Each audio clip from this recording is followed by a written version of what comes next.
Hello guys, வணக்கம். இன்றைக்கி வீடியோவில் நம்ம என்ன பார்க்க போகிறோன்னு பார்த்தீங்கன்னா, சமீபத்தில் நம்ம ஒரு பிளான் ஒர்க் ஒன்று செஞ்சு கொடுத்துருந்தோம். அந்த பிளான் ஒர்க்கை கிளைண்ட் கொத்தனார் மேஸ்திரி கிட்ட கொடுத்ததும் அந்த கட்டட மேஸ்திரி எனக்கு காண்டாக்ட் பண்ணார். அதில் காண்டாக்ட் பண்ணி அதோடைய ஸ்ட்ரக்சரல் டிசைனை பற்றி சில டவுட்ஸ் எல்லாம் நாங்கள் 2 பேரும் கன்சல்ட் பண்ணோம். அந்த டவுட்ஸ் எல்லாம் கன்சல்ட் பண்ணி முடியும் பொழுது நான் என்ன சொன்னேன்னு பார்த்தீங்கன்னா, நான் விண்டோ டீட்டெயில்ஸ் எல்லாம் அந்த பிளானில் ஆட் பண்ணியிருக்கேன், அதெல்லாம் கொஞ்சம் கவனிச்சிங்களான்னு கேட்டேன். அவர் அந்த டீட்டெயில் அப்புறம் பார்த்துக்கலான்ட்டு சரியாக கவனிக்காமல் இருந்திருக்கார் போல். அவர் என்ன சொன்னார்னு பார்த்தீங்கன்னா, ஜன்னல் ஒரு கதவு வர மாதிரி நான் எந்த ஜன்னலையும் வைக்க மாட்டேன், 2 கதவு வர மாதிரி தான் வைப்பேன், குறைஞ்சது ஒரு 3 அடி அகலமாவது இருக்கிற மாதிரி தான் நான் ஜன்னல்லாம் வைக்க போகிறேன்னு சொல்லியிருந்தார். பொதுவாக நாம் ஜன்னலை நம்ம செய்கிற பில்டிங்லலாம் ஒரு ஃபார்முலாவை ஃபாலோ பண்ணிட்டு வரோம். அந்த ஃபார்முலாவை பற்றி அவருக்கு தெரிஞ்சிருக்க வாய்ப்பில்லை. அதனால் இது அவருக்கு சொல்கிற விதமாகவும் நான் என்ன மாதிரி இந்த வேலையை செஞ்சுக்கிட்டு இருக்கேங்கிறத பற்றி உங்களோட கலந்துக்கலாங்கிறதுக்காகவும் தான் அந்த வீடியோ.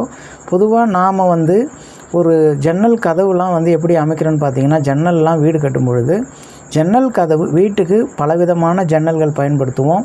அதாவது சில இடங்களில் 2 டோர் வர மாதிரி வரும், 3 டோர் வர மாதிரி வரும், 1 டோர் வர மாதிரியும் சில இடங்களில் வரும். ஆனால் நான் ஃபாலோ பண்ணும் பொழுது எத்தனை ஜன்னல் வந்தாலும் எல்லா ஜன்னல் கதவுடைய அகலமும் ஒரே அளவாக இருக்கணும். இப்போ ஜன்னல் ஷட்டர்னு செய்கிறோன்னு வைங்களேன், எல்லா கதவுமே அளந்தோம்னா ஒரே ரேஷியோவில் ஒரே அகலம் இருக்கிற மாதிரி இருக்கணும். உயரம் இடத்துக்கு தகுந்த மாதிரி மாறும். ஆனால் அந்த கதவோட அகலங்கள் ஒரே ஸ்டாண்டர்டாக மெயின்டைன் பண்ணுறதுனால என்ன நமக்கு நன்மைன்னா, கண்ணாடி ஒரே அளவாக தேவைப்படும். அதே மாதிரி கிரில் செய்யும்போது நமக்கு எந்தவித குழப்பமும் வராது. ஏன்னா ஒரே அகலத்தில் கிரில் செய்யும்போது நாம் சூஸ் பண்ணுற அந்த டிசைன் கொலாப்ஸ் ஆகிறதுக்கு வாய்ப்பே இல்லைங்க. அதனால தான் நாம் ஒரே அகலம் இருக்கிற மாதிரி மெயின்டைன் பண்ணிட்டு வரோம். பொதுவாகவே பார்த்திங்கன்னா, கட்டட மேஸ்திரிகள் அவங்களுக்கு ஒரு ஸ்டாண்டர்ட் அளவு தெரியும். அந்த அளவுக்கு இந்த அளவு இருந்தால் இருக்கலாம்னு சொல்லிட்டு வச்சு கட்டுறது வழக்கம். ஆனால் அதில் ஒரு கைட்லைன் இருந்தால் நல்லா இருக்குங்கிறதுக்காக நாம் என்ன ஃபாலோ பண்ணுறோன்னு பார்த்தீங்கன்னா, முதல்ல அவங்களுக்கு ஒரு அளவு கொடுத்துட்றோம். அதாவது ஒரு கதவு வர ஜன்னல் இந்த அகலம் வைங்க, 2 கதவு வர ஜன்னல் இந்த அகலம் வைங்க, 3 கதவு 4 கதவுன்னு இப்படி வர ஜன்னலுக்கு எல்லாத்துக்குமே அதுக்கான ஸ்பேஸ் எவ்வளோ விடணுங்கிறத ஒரு அளவை முன்கூட்டியே சொல்லிடுறோம். அதே மாதிரி தான் இந்த வேலையிலே நம்ம ஃபாலோ பண்ண போகிறோம். இதுக்காக ஒரு சார்ட்டே நம்ம ப்ரிப்பேர் பண்ணி வச்சுருக்கோம். இதுக்காக ஸ்டாண்டர்டாக ஒரு ஜன்னலுடைய டோரை நம்ம அளவு வச்சுட்டோம். அதில் பார்த்திங்கன்னா, இந்த ஜன்னல் கதவுடைய அகலம் கூட குறைய இருக்கலாம். அதாவது இடத்துக்கு தகுந்த மாதிரி மாறுபடும். இப்போ நான் 23.75 வச்சுருக்கேன், 22.75 வச்சுருக்கேன், இல்லை 21.75 வச்சுருக்கேன்னா எல்லா கதவும் ஸ்டாண்டர்டாக அதே அகலம் வர மாதிரி அந்த பிளானில் கிளியரன்ஸ் இருக்கான்னு நான் செக் பண்ணிக்குவேன். அப்படி இல்லைன்னா அந்த பிளான்லேயே அதுக்கு தகுந்த மாதிரி ஏதாவது ஒரு மாடிஃபை பண்ண முடியுமான்னு பார்த்து அதை பண்ணிக்குவேன். தவிர்க்க முடியாத சில இடங்களில் மாறி தான் வருது, வேறு வழி இல்லைன்னா அதை நாம் விட்டுடலாம். ஆனால் கூடுமான வரைக்கும் இதை நம்ம ஃபாலோ பண்ணிட்டு வரோம்.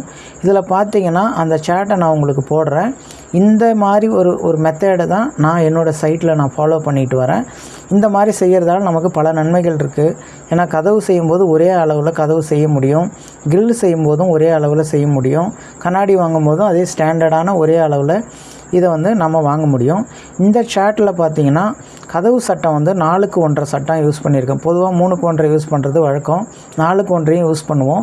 தேவைக்கு தகுந்த மாதிரி சட்டத்தோட அகலத்தை நம்ம ஃப்ரேமுக்கு யூஸ் பண்ணுறது வழக்கம். ஆனால் ஒரு 4க்கு 1.5 ஸ்டாண்டர்டாக இருக்குன்றதுனால இந்த ட்ராயிங்கில் நான் 4க்கு 1.5 மென்ஷன் பண்ணியிருக்கேன். எந்த சட்டம் போட்டாலும் இந்த அளவை நம்ம அகலம் ஒரே அகலமாக வர்ற மாதிரி செய்யணுங்கிறது தான் கான்செப்டை தவிர மற்ற எந்த இதுவும் இல்லை. இதில் பார்த்தீங்கன்னா, அந்த சாட்டில் ஒரு விளக்கம் கொடுத்துருக்கேன். இதில் பார்த்தீங்கன்னா, அந்த கிரில்லோட அளவு எந்த ஜன்னல் எடுத்திங்கனாலும் அந்த கிரில்லோடைய அகலம் ஒரே மாதிரி தான் வரும். அதே மாதிரி ஜன்னல் கதவும் ஒரே மாதிரி தான் வரும். இந்த மாதிரி தான் நாம் நம்ம சைட்டுக்கு ஃபாலோ பண்ணிட்டு வரோம். இது தான் இந்த சைட்டுக்கும் நம்ம ரெக்கமெண்ட் பண்ண போகிறோம். இதில் இதை ஒரு வேளை நாம் இந்த அளவு கொடுக்கலன்னா, இது மேஸ்திரி அவங்களுக்கு பரிச்சயமான அளவுகளை அங்கங்கே வச்சு கட்டிடுவாங்க. ஆனால் இந்த மெத்தேடு அங்கே பொருந்த முடியாமல் போயிடும். ஏன்னா நம்மளோட வேலையில் நம்ம சில ஒரு ஃபார்முலாவை ஃபாலோ பண்ணிட்டு வருவோம். அந்த ஃபார்முலாவை ஒரு ஸ்டாண்டர்டாக நம்ம யூஸ் பண்ணும்பொழுது அது நல்லாயிருக்கும் அந்த வேலையோட அவுட்புட்டு. அதுக்காக பார்த்திங்கன்னா, இப்போ பார்த்திங்கன்னா அந்த சேட்டெல்லாம் நான் உங்களுக்கு காமிச்சிக்கிட்டு இருக்கேன். அடுத்தது பார்த்திங்கன்னா, ஒரு விண்டோ ஒன்று காட்டுறேன். இந்த மாதிரி இந்த ஃப்ரெஞ்சு டைப்பில் நீங்கள் விண்டோ செய்யும்பொழுது அதுக்கு தகுந்த மாதிரி அகலம் வச்சு செஞ்சிங்கன்னா தான் அது பார்க்க நல்லாயிருக்கும். சில இடங்களில் என்ன நடக்குதுன்னு பார்த்தீங்கன்னா, ரொம்ப அகலம் குறுகலாக ஜன்னல் கதவு அமைச்சிட்டு அதில் இந்த மாதிரி டிவைடர் போடும்பொழுது அந்த கண்ணாடியெல்லாம் ரொம்ப குறுகலாக இருக்குது. இது பார்க்குறதுக்கு நல்லா இல்லாமல் போயிடுது. அதனால் அந்த கண்ணாடியோட அளவுங்கிறது ஓரளவுக்கு திட்டமான அளவு இருக்கிற அளவுக்கு நீங்கள் கதவு செய்யும்போது அந்த வேலை பார்க்கவே நல்லாயிருக்கும். ரெஃபரன்ஸுக்காக நான் ஒரு இமேஜ் ஆட் பண்ணுறேன். அடுத்தது பார்த்தீங்கன்னா டோர் கம் விண்டோ, அதாவது டோரோடைய அட்டாச் ஆகி ஜன்னலும் வர மாதிரியான ஒரு அமைப்பு. சில இடங்களில் அது வரும், பால்கனியில் வரலாம், இல்லை ஏதாவது ஒரு பக்கம் நீங்கள் வந்து சிட் அவுட் ஏரியா அந்த மாதிரி எங்கேயாவது ஒரு இடத்துல நீங்கள் அதை வைக்க வேண்டி வரலாம். அப்படி வைக்கும் பொழுதும் இந்த டோரில் என்ன சைஸு நம்ம கிளாஸு இப்போ டிரான்ஸ்பரன்சி வேணும்னு கிளாஸ் டோர் போடுறோன்னு வைங்களேன், அதே கண்ணாடி அளவு அந்த சைடில் இருக்கிற அட்டாச் விண்டோவோட கண்ணாடி அளவும் ஒரே மாதிரி இருந்தால் பார்க்க நல்லாயிருக்கும். அதுக்காகவே உங்களுக்கு ரெஃபரன்ஸ்க்காக நான் சில டிராயிங்ஸை போட்டு இந்த வீடியோவில் ஆட் பண்ணுறேன். இந்த மாதிரி செய்கிறது மூலிமா அந்த வேலை வந்து ரொம்பவே நல்லபடியாக அமையும், பார்க்குறதுக்கு ஒரு நல்ல அழகை கொடுக்கும். நாம் சில நாள் முன்னாடி ஒரு சைட்டு ஒன்று வேலை செஞ்சுட்டு இருந்தோம். அந்த சைட்டில் என்னென்னு பார்த்தீங்கன்னா எலிவேஷனில் வர மொத்தம் ஒரு 3 ஜன்னல், இதில் 3 கதவு வர மாதிரி ஒரு ஜன்னல் வந்து வருது, 2 கதவு வர மாதிரி, அதாவது எப்படின்னா 2 ஜன்னல் ஒவ்வொரு கதவு வர மாதிரியும் ஒரு இடத்துல அது லிவிங்கில் வருது. இதை வந்து வேறு ஹைட்டில் அவங்க அதை வச்சு கட்டிகிட்டு இருந்தாங்க.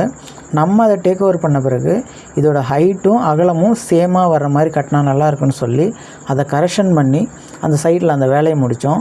அதோட அவுட்புட் ரிசல்ட்டோடைய டிராயிங்கை நான் உங்களுக்கு காமிக்கிறேன். இது வந்து நம்ம ஒரு சில வருஷங்களுக்கு முன்னாடி பண்ண ஒரு ப்ராஜெக்டோடைய அந்த எலிவேஷன் டிசைன் சாம்பிள் தான் அது. இது வந்து இந்த மாதிரி செய்கிறது மூலிமா நமக்கு வந்து வீடு வந்து கூடுதல் அழகு கொடுக்கும், அந்த வேலையோட அவுட்புட்டும் நல்லாயிருக்கும். அந்த ஒரு நோக்கத்துக்காக தான் இந்த வீடியோவை நம்ம மேக் பண்ணியிருக்கோம்.